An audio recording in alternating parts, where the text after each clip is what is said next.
एक परिवार के लोगों ने मुझे बताया कि उनके घर में काफ़ी परेशानियां थी, बहुत। और आखिर अंधेरे में उजाले की किरण मिली। पूना में जब सत्संग था तो घर की उस महिला ने सोचा कि मैं दीक्षा ले लूं।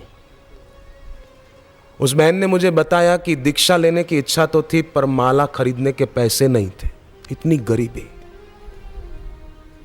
आसन खरीदवा माटे मारी पासे पैसा नहोता। मैंने जैसे तैसे करके आसन और माला खरीद लिया और दीक्षा ले ली। दीक्षा मैंने इस हेतु से नहीं ली थी कि हमारे घर में पैसा आए। मेरे पति तब महीने के 1000 रुपए भी नहीं कमाते थे। ये भाव नहीं था कि मेरे पति को ज़्यादा अच्छा काम मिलेगा, पैसे खूब कमाएंगे। नहीं, कि भगवान का नाम तो जीवन में होना चाहिए, भगवान नाम जप तो करना चाहिए। इसलिए मैंने दीक्षा ले ली। दीक्षा ले ली, ज्यों ज्यों हम जप तप करते गए त्यों त्यों घर में सुख शांति बढ़ते गए। और पति महीने के 50,000 रुपया एक बड़ी कंपनी में काम करते हैं, महीने के उनको इतने मिलते हैं। और अब उन्होंने भी दीक्षा ले ली और घर में सब भक्ति में निमग्न रहते हैं। तो क्यों ना हम भी ऐसा कुछ करें। मेरा ये काम हो जाए, मेरा ये काम हो जाए, मेरा ये काम हो जाए, होता रहेगा। बच्चा छोटा क्यों रोता है? बहनों बताओ, તમે નાનું બાળક હોય એ માના ખોળામાં હોવા છતાંય કેમ રડે છે? શા માટે રડે છે? શું માં એનું અહિત ઈચ્છે છે કે માં એને પરેશાન કરે છે કે માં જાણી જોઈને એને હેરાન કરે છે તેથી રડે છે? કેમ રડે છે? બોલો બહેનો, બાળક માના ખોળામાં હોવા છતાં કેમ રડે છે? સરળ જવાબ છે કે બાળકને ખબર નથી કે મારી માં મારું કેટલું હિત ઈચ્છે છે, એને ખબર નથી તેથી રડે છે। जैसे छोटा बालक, उसको पैर में कोई घाव हुआ, मां डॉक्टर के पास ले गई, डॉक्टर बोले कि ऑपरेशन करना पड़ेगा, नहीं तो बैक्टीरिया बढ़ रहे हैं, भविष्य में पैर कटाना पड़ेगा, अभी छोटा सा ऑपरेशन करा लो ठीक हो जाए। तो मां कहती है कर दो। डॉक्टर ने इंजेक्शन तैयार किया, बच्चा रोने लगा, मां पकड़ रखती है, बच्चा मां को लात मार देता है, बच्चा मां को अपशब्द बोल देता है, पर मां सब सहन कर लेती है। क्यों? कि भविष्य में बच्चे का पैर न कटाना पड़े। ये बच्चे को पता नहीं है कि मां मेरा कितना हित चाहकर ऐसी चेष्टा कर रही है, पता नहीं है इसलिए रो रहा है। पर वही बच्चा बड़ा हो जाए और फिर उसको वो तकलीफ हो जाए और मां उसको साथ लेकर के जाए हॉस्पिटल, डॉक्टर बोले कि ये तकलीफ है, अभी से ये ऑपरेशन होगा छोटा सा, नहीं तो पैर कटाना पड़ सकता है, तो वो लड़का ना नहीं बोलेगा, रोएगा नहीं, मां का विरोध नहीं करेगा, क्योंकि उसको अब पता है कि नहीं, इसी में मेरा भला है। तो जिनके दिल में भक्ति नहीं, जिनकी समझ बड़ी नहीं, उम्र से बड़े हो गए पर समझ बड़ी नहीं, ऐसे लोग कोई ऐसी वैसी परिस्थिति आती तो रोते हैं, दुखी हो जाते हैं। परंतु भक्त कभी दुखी नहीं होता। भक्त तो कहता है हे हरि, श्री हरि, जय जय नारायण हरि, हे प्रभु आप जो करते हैं वो अच्छे के लिए ही करते हैं। ईश्वर जो कुछ करता है अच्छा ही करता है, मानव तू परिवर्तन से काहे को डरता है, ऐसा भक्त के मन में होता है।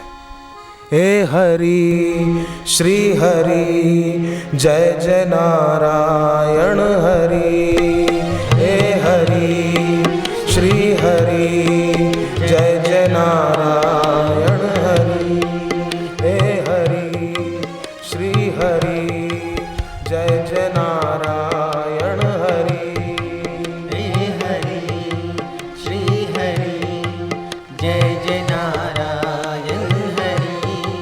तूने लाखों को है तारे, तू करे सो खरी, तूने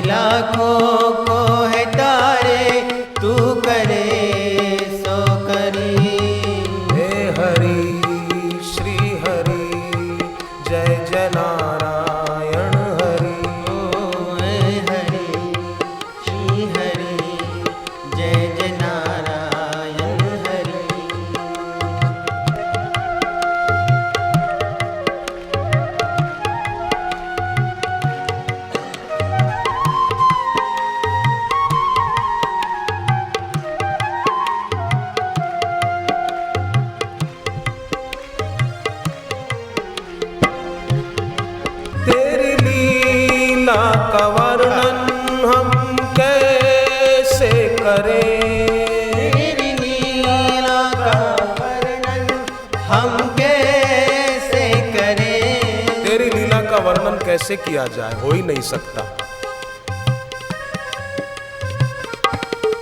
तन दिया मन दिया तुमने जीवन दिया, तन दिया मन दिया तुमने जीवन दिया।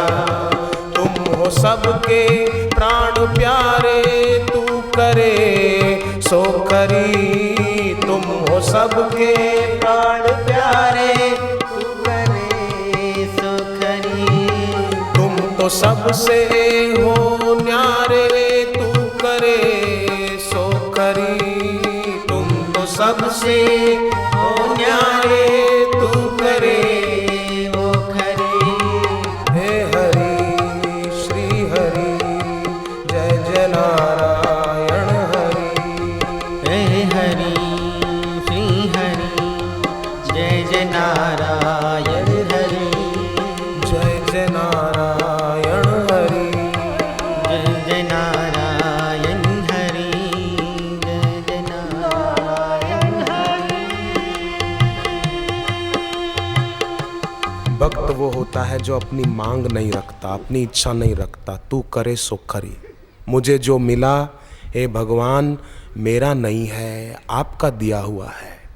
तो इससे निर्ममता आएगी और निर्विकारिता आएगी। मुझे कुछ नहीं चाहिए, ये भाव रखने से चिर शांति आएगी। तो क्यों ना हम चिर शांति पाएं, क्यों अशांति मोल लें।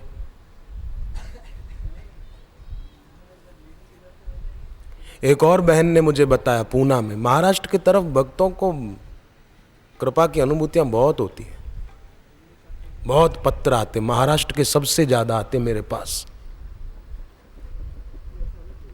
एक बहन ने लिखा था, मेरे पिता पर झूठा आरोप लगा और उनको जेल जाना पड़ा। तो मैंने मेरे पिताजी को बापूजी का बताया हुआ वो मंत्र बता दिया। पवन तनय बल पवन समाना, पवन तनय बल पवन समाना। आपके जीवन में भी कोई परेशानी हो, कोई केस हो, कोई सता रहा हो, तो ये मंत्र करो। पवन तनय बल पवन समाना, पवन तनय बल पवन समाना। बुद्धि विवेक विज्ञान निधाना, बुद्धि विवेक विज्ञान निधाना। बुद्धि विवेक विज्ञान निधाना।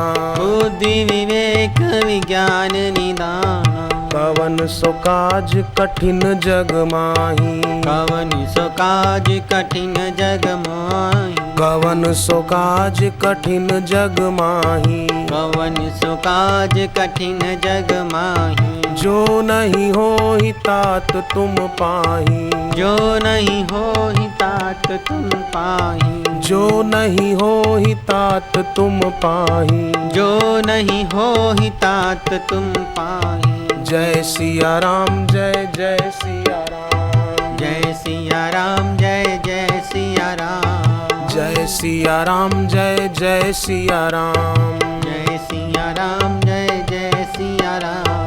जय सिया राम जय जय सिया राम। जय सिया राम जय जय सिया राम। जय सिया राम जय जय सिया राम। जय सिया राम जय जय सिया राम। इस प्रकार उसने अपने पिताजी को बेटी ने सिखा दिया और खुद भी किया।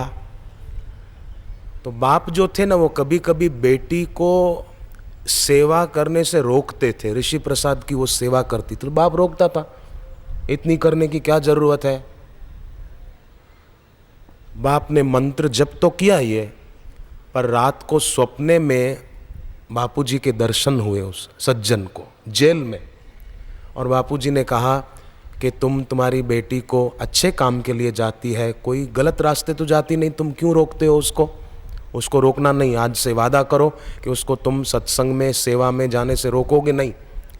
वादा करो तो देखो कल ही तुम जेल से बाहर होगे, जल्दी। बापूजी ने कहा जल्दी करो, मुझे और भी काम है, और जगह भी जाना, जरा जल्दी करो, जवाब दो हाँ कि ना। उसने कहा हाँ बापू, मैं कभी उसको नहीं रोकूंगा, कभी नहीं रोकूं। अगले दिन शनिवार था और वो सज्जन सेंट्रल जेल से बाहर आ गए। नहीं तो शनिवार के दिन छुट्टी नहीं होती सेंट्रल जेल से, जिनको ये कायदे कानून पता है उनको पता होगा। शनिवार के दिन छुट्टी नहीं थी, वो हो गई, और जिन्होंने उनको फंसाया था वही फंस गए, वो अंदर हो गए, ये बाहर हो गए। जे तू मेरा होए रहे ता सब जग तेरा होए रहे।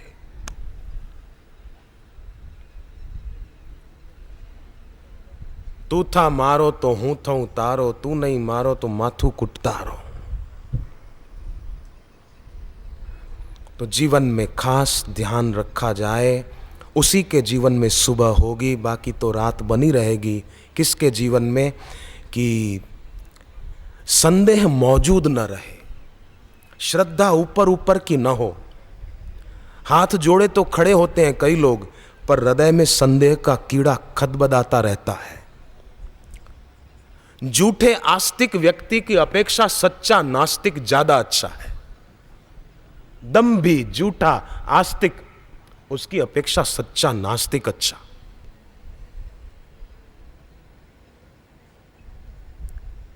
आवरण क्यों ओढ़े रखना? श्रद्धा अगर हो ना दिल में सच्ची, तो क्या कहना, बड़ी प्रकांड क्रांति है श्रद्धा की, प्रकांड क्रांति। हृदय की श्रद्धा हो तो परिणाम पीछे पीछे आता है।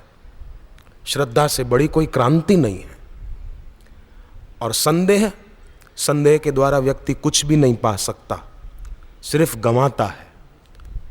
संदेह के द्वारा कंकड़ इकट्ठे होंगे, हीरे गंवा देंगे। इसलिए संशय नहीं, आ काम थसे कि नहीं, थसे कि नहीं, ऐसा होगा कि नहीं होगा, नहीं होगा, नहीं कैसे होगा। नकारात्मकता को अपने दिल से उखाड़ के फेंक दो, और गुरु के द्वारा जो नाम रतन मिला है उसको ठीक से संभालो। कबीर जी और मीरा जी ने गाया न, पायो जी मैंने राम रतन धन पायो। वस्तु अमोलक दी मेरे सदगुरु, ऐसे भजन के शब्द हैं। तो ये रतन धन पाया है, तो फिर उसी की दूसरे की चिंता क्यों करना? तो दृढ़ आस्था के द्वारा। श्रद्धा कोई आंगन नहीं है कि चार दीवारी हो, श्रद्धा खुला आकाश है, खुला आकाश। चार दीवारों में बंधी ना हो कि बस ऐसा ही हो, ऐसा ही हो, ऐसा ही हो, नहीं। ऋषि दयानंद की बात सुनकर तो मुझे बड़ा आश्चर्य लगा पढ़कर। मूल शंकर नाम था तब उनका। बाकी ऋषि दयानंद जी के संयम को प्रणाम है, धन्य है उनका संयम। परंतु श्रद्धा के विषय में गड़बड़ हो गई। मंदिर में चूहा मिठाई लेकर भागा तो शंका हो गई कि हमारी रक्षा कैसे करेंगे शिव जी। अपनी मिठाई नहीं बचा पाए, चूहा लेकर भाग गया। मूर्ति पूजा छोड़कर अमूर्तिवादी हो गए। एक छोटे से चूहे ने भरोसा तोड़ दिया। पर नामदेव की श्रद्धा देखो कि कुत्ता रोटी लेकर भागा तो नामदेव उसके पीछे भागे। नामदेव ने बनाई वो रोटी, कुत्ते ने उठाई, पीछे घी का कटोरा लिए जा रहे। प्रभु घी तो लेते जाओ, रोटी रूखी तो न खाओ, तेरा मेरा एक नूर, फिर काहे को हुजूर, तूने शक्ल बनाई है श्वान की। नामदेव ऐसे भागे। नामदेव को कुत्ते में भगवान दिख गया। कैसी श्रद्धा! महाराष्ट्र की महान विभूति नामदेव। भगवान ने देखा कि तो कुत्ते में भी मेरे को देख रहा है, तो वहां भी भगवान प्रकट हो गए। लड़के लड़कियां घूमने के लिए गए, काशी गए। तो काशी में मंदिर वंदिर देख रहे थे, तो एक ब्राह्मण उनको बता रहा था कि ये देखो यहाँ ये प्राचीन शिवलिंग है, बहुत पुराना है। हमारे दादाजी बताते थे कि उनसे भी पहले का है, तो यहाँ प्रणाम करो। मृत्युंजय महादेव त्राहि माम शरणागतम, जन्म मृत्यु जरा व्याधि संसार भयनाशनम। काल सर्प योग हो ना, अगर किसी को ये मंत्र याद कर लो, काल सर्प योग से मुक्ति मिलेगी। काल सर्प योग। शिवलिंग पर दूध, शहद, पानी और बेलपत्र से अभिषेक करो और ये मंत्र बोलो, मृत्युंजय महादेव, मृत्युंजय महादेव, त्राहि मां शरणागतम्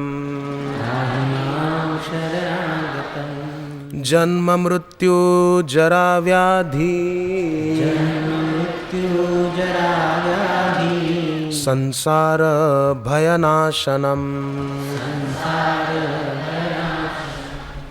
ये श्लोक बोले बस। मैं फिर से बोलता हूं। मृत्युंजय महादेव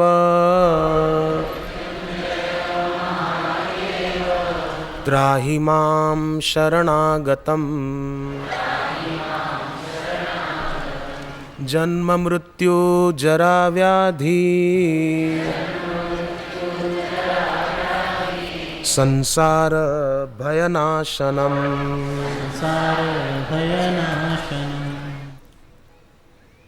शिव पुराण में आता है कि शिवलिंग की पूजा करनी हो तो ओम ओम ओम ओम, वहां ओम नमः शिवाय नहीं बोला जाता। ठीक, किसी का भाव हो तो मैं कोई उसका भाव तोड़ने के लिए नहीं बोल रहा हूं, पर मैं शिव पुराण के आधार पे बोल रहा हूं। शिव पुराण में लिखा है शिवलिंग की पूजा करो तो ओम ओम ओम, और शिव जी के साकार विग्रह की पूजा करो तो ओम नमः शिवाय ओम नमः शिवाय ओम नमः शिवाय। एक आता है तो एक जाता है, ओम नमः शिवाय ओम नमः शिवाय। ऐसा शिव जी के साकार विग्रह की मूर्ति की पूजा करो, काल सर्प योग से मुक्ति मिलेगी। ये उपाय करने से।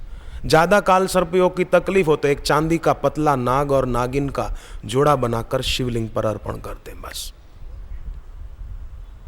और वो मंत्र सुना वो बोले। घर में ईशान कोण की तरफ मुंह करके बैठे, जप करें, काल सर्प योग से मुक्ति मिलेगी। तो वो तीर्थयात्री युवक युवतियां काशी में मंदिर में ब्राह्मण परिचय करा रहे थे, ये शिवलिंग है इसको प्रणाम करो। तो कुछ लड़के चिढ़ गए, ये क्या बार बार इधर यहाँ पगे लागो यहाँ पगे लागो यहाँ प्रणाम करो। महाराज ये सब ढकोसला है, ये सब बातें हैं, इनमें कुछ सच्चाई नहीं है। अब वो ब्राह्मण थे, बेचारे सीधे साधे थे, भोले भाले थे। वहां एक संत खड़े थे। संत ने लड़कों की ये बात सुनी। उस संत ने उन लड़कों को कहा कि बेटे, जैसे तुम्हारे शरीर में हो ना, ऐसे ही मूर्ति में भगवान है, शिवलिंग में साक्षात शिव जी है। तुम कैसी बकवास करते हो, ये पत्थर है, ऐसा है ऐसा है। जैसे शरीर में तुम हो ऐसे मूर्ति में भगवान है। तुम्हारी उम्र कुछ वर्षों की है, कुछ साल पहले तुम पैदा हुए और कुछ साल के बाद मर जाओगे, परंतु ये तुमसे पहले भी थे और तुम मर जाओगे फिर भी ये रहेंगे। ये तो बहुत वर्षों से और बहुत तब तक रहेगी। हम और तुम नहीं होंगे तब भी ये तो रहेंगे। तुम्हारा शरीर बेटे हाड़ मांस का है और अंदर रक्त मांस मेद मज्जा मल मूत्र, ये तो अशुद्ध है तुम्हारा शरीर, परंतु ये मूर्ति तो बड़ी पवित्र है, ये शिवलिंग तो बहुत पवित्र है। तुमको क्या पता, तुमको पता नहीं, तुम क्यों बकवास करते हो। और तुम्हारा शरीर इतना मजबूत नहीं है जितना ये शिवलिंग मजबूत है। अगर मेरी बात पर बेटे तेरे को विश्वास नहीं आए तो इससे जरा सिर भिड़ा के देख, देख तेरा सिर फूटता है कि शिवलिंग फूटता है। तने विश्वास ना आए तो तू प्रेक्टिकल करी जो जरा, माथું પછાડ આની સાથે, પછી ખબર કોણ મજબૂત છે। शिवलिंग है, पत्थर है, क्यों पूजा करना, अरे साक्षात शिव है। गरुड़ पुराण में आता है, न काष्ठे विद्यते देवो न काष्ठे विद्यते देवो भावो ही विद्यते देवस तस्माद भावम समाचरेत। हमारा भाव होना चाहिए, हमारा प्रेम होना चाहिए, हमारी प्रीति होनी चाहिए। संत की बात उनके दिल को छूकर आ रही थी, लड़कों को बात दिल से लगी और वो लड़के संत के चरणों में गिर पड़े और प्रणाम करके माफ़ी मांगी और वो भी भगवान का नाम जप करने लग गए। शिवलिंग के पास बैठकर जप करने लग गए, ओम ओम ओम ओम ओम ओम ओम ओम जप करने लग गए। कितना अच्छा हो गया। एक दूसरे संत थे, उनके इष्ट बाल गोपाल थे, भगवान का बाल रूप। वो रोज लड्डू बनाते, छोटे छोटे लड्डू बनाते, और रात को अपने बाल गोपाल को, इष्ट को जहां सुलाते, कई लोग रखते हैं ना, भगवान ठाकुर जी रखते हैं, रात को अपने पास ही उनको कमरे में ही आराम कराते हैं। बहुत अच्छी तरह, जैसे भगवान है ऐसे भाव से कई वैष्णव लोग पूजा करते हैं। तो वो भी बाल गोपाल को सुला देते, फिर रात को लड्डू भी रख देते पास में एक डब्बे में, कि खबर नहीं आ तो बाળક છે, બાળ ગોપાલ છે, રાત્રે એમને ભૂખ લાગે તો એમના માટે હું લાડુ મૂકી રાખું। रात को लड्डू रख देते, क्या पता कि मैं नींद में हूं और मेरे बाल गोपाल को भूख लगे, तो रात को लड्डू रख देते उनके पास।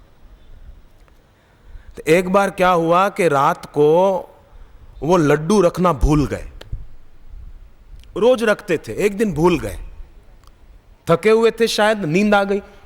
नींद आ गई तो रात को स्वप्ने में भगवान बाल गोपाल ने दर्शन दिए कि क्यों आज तुमने मेरे लिए लड्डू नहीं रखे, मेरे को बहुत भूख लगी है। रोज रखते थे, आज क्यों नहीं रखे, जल्दी करो मेरे लिए लड्डू रखो, मेरे को भूख लगी है। हाँ, तब उनकी आंख से आंसू बहने लगे कि मुझे लगता था कि वो स्वीकार करते हैं कि नहीं, परंतु आज भगवान ने मुझे विश्वास दिला दिया कि मैं जो लड्डू रखता हूं वो स्वीकार करते हैं, इसमें कोई शंका नहीं है। तो आपको किसी को लगे कि भाई हम भी तो भोग लगाते हैं, पर हमारे तो यहाँ लड्डू कम नहीं होते, या कभी हमको सपने में नहीं कहा कि भाई आज तुमने मेरे को भोग नहीं लगाया, तुमने खुद खा लिया, मेरे को नहीं दिया, हमको तो ऐसा कुछ कहा नहीं। तो देखो, यहाँ कोई ऐसा भी सोचे कि हमने तो भगवान के आगे भोग रखा, पर उसमें से कुछ भी कम नहीं हुआ, उतने का उतना ही था, और रोज हम देखते हैं। तो देखो भाई, भगवान कृष्ण ब्रह्मा जी को कहते हैं, नैवेद्यम पुरतो न्यस्तम चक्षुषाम गृहते मया रसम च दास जिह्वायाम श्रमीं च कमलोद्भव। हे कमलोद्भव, कमलोद्भव माना कमल के फूल पर प्रकट हुए ना, कमलोद्भव।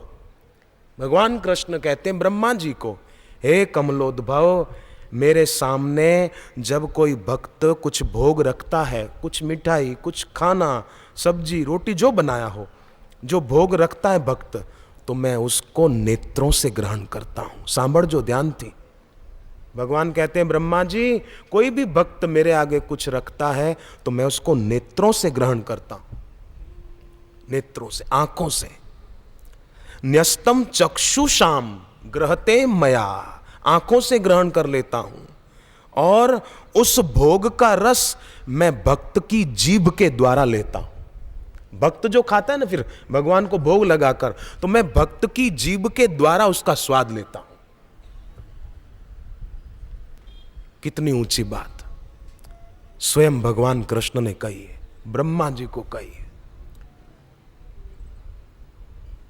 भगवत गीता के 9वें अध्याय के 14वें श्लोक में और 9वें अध्याय के 26वें श्लोक में भगवान बहुत सुंदर कहते हैं, आप बोलना साथ में, 9वां अध्याय 14वां श्लोक, सततम कीर्तयन्तो माम, सततं कीर्तयन्तो मां, यतन्तश्च दृढव्रता, यतन्तश्च दृढव्रता, नमस्यन्तश्च मां भक्त्या, नमस्यन्तश्च मां भक्त्या नित्ययुक्ता उपासते। नित्ययुक्ता उपासते। कि भक्त सतत कीर्तन करते हैं, पर अब कोई गूंगा हो तो वो कीर्तन कैसे करेगा?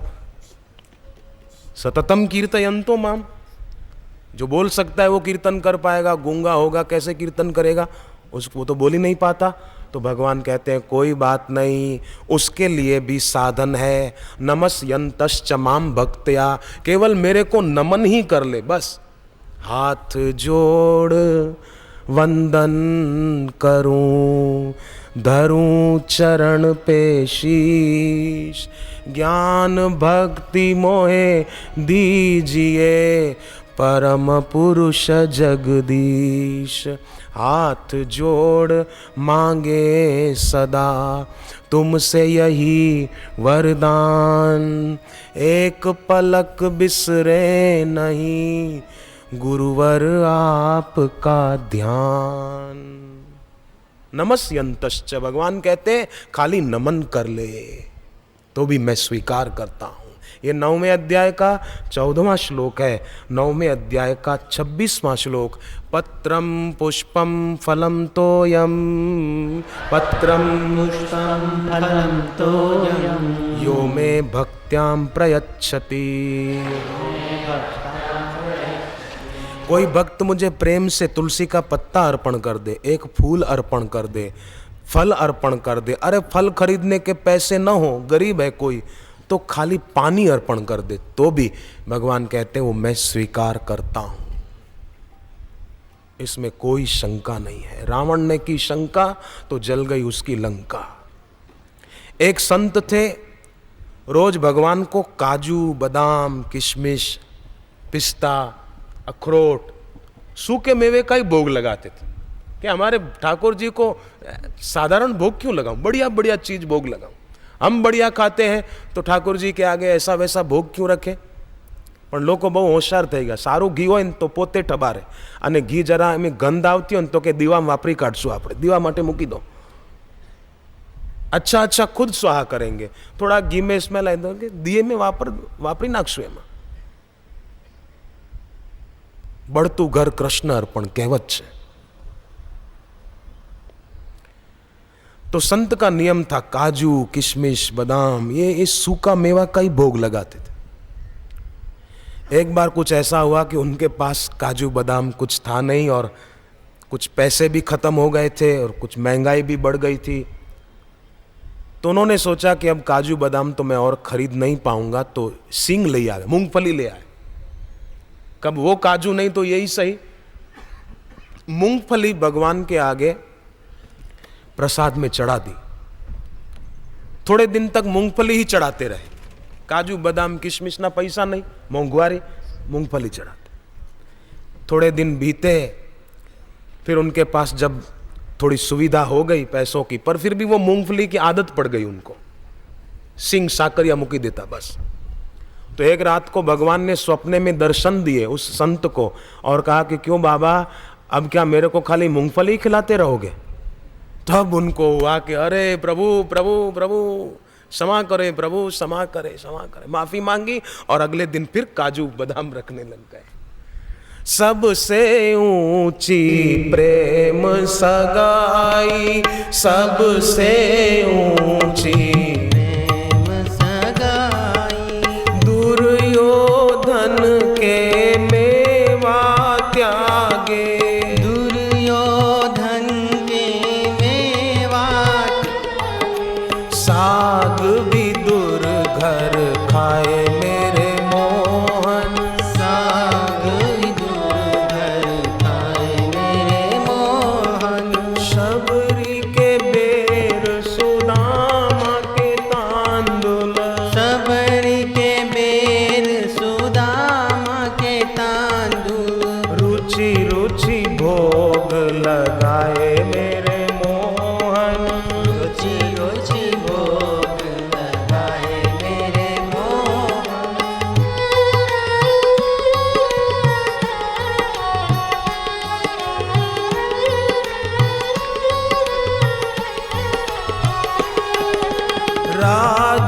राजसुयज्ञ युधिष्ठिर कीनो, राजसूय युधिष्ठिर कीनो, राजसुयज्ञ युधिष्ठिर कीनो, राजसूय युधिष्ठिर कीनो, उसमें झूठ उठाए मेरे मोहन, उसमें झूठ उठाए मेरे मोहन, प्रेम के वश अर्जुन रथ हाँ क्यों, प्रेम के वश अर्जुन